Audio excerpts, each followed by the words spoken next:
Hello and welcome. This is Project Self-Health. I'm Shireen, and I'm sharing with you my learning on the journey to healing from cancer.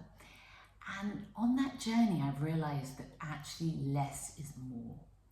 I've realized that most of the answers to our health lie here in this mind and body, that it's about balance. It's always the third way between the extremes, the middle ground, that actually provides the healthy answer.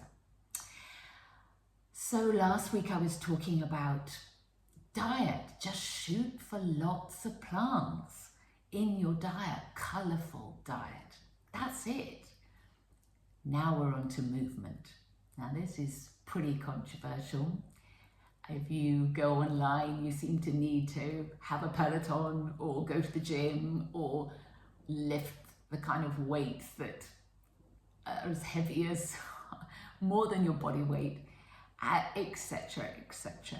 And it seems to be that we have to be extreme when we're talking about movement. Well, it's billed as exercise, but it's about movement. The body needs to move, no doubt. In fact, if you look at the blue zones, the places where people live over 100 regularly, they are moving a lot. They're often people who farm or look after a plot of vegetables. They live in hilly areas. They carry their food up from the market every day. I see old people in Sardinia doing that, where I live in the summer.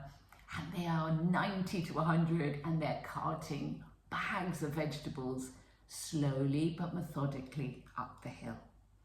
They're not doing anything extreme, but they are carrying their weight around. And I like that analogy because that's what it's down to.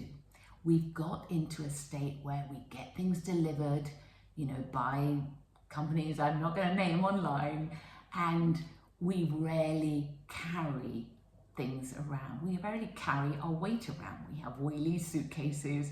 We do very little kind of, not weightlifting, but just carrying our weight in our lives. And it's a great analogy for what we need to do. Can you get a bike and get your shopping and put it on the back? Can you walk from a supermarket back home with your shopping? Can you do these things that actually will keep you fit and healthy without straining your body and pulling a knee or pulling your neck because you're lifting too much in the gym or doing something extreme? Can you swim, which is a lovely movement where you're supported? Can you find these things that are actually nourishing for the body without straining it? Can you move more in general? Can you walk to work? Can you walk to meet friends rather than jump on transport?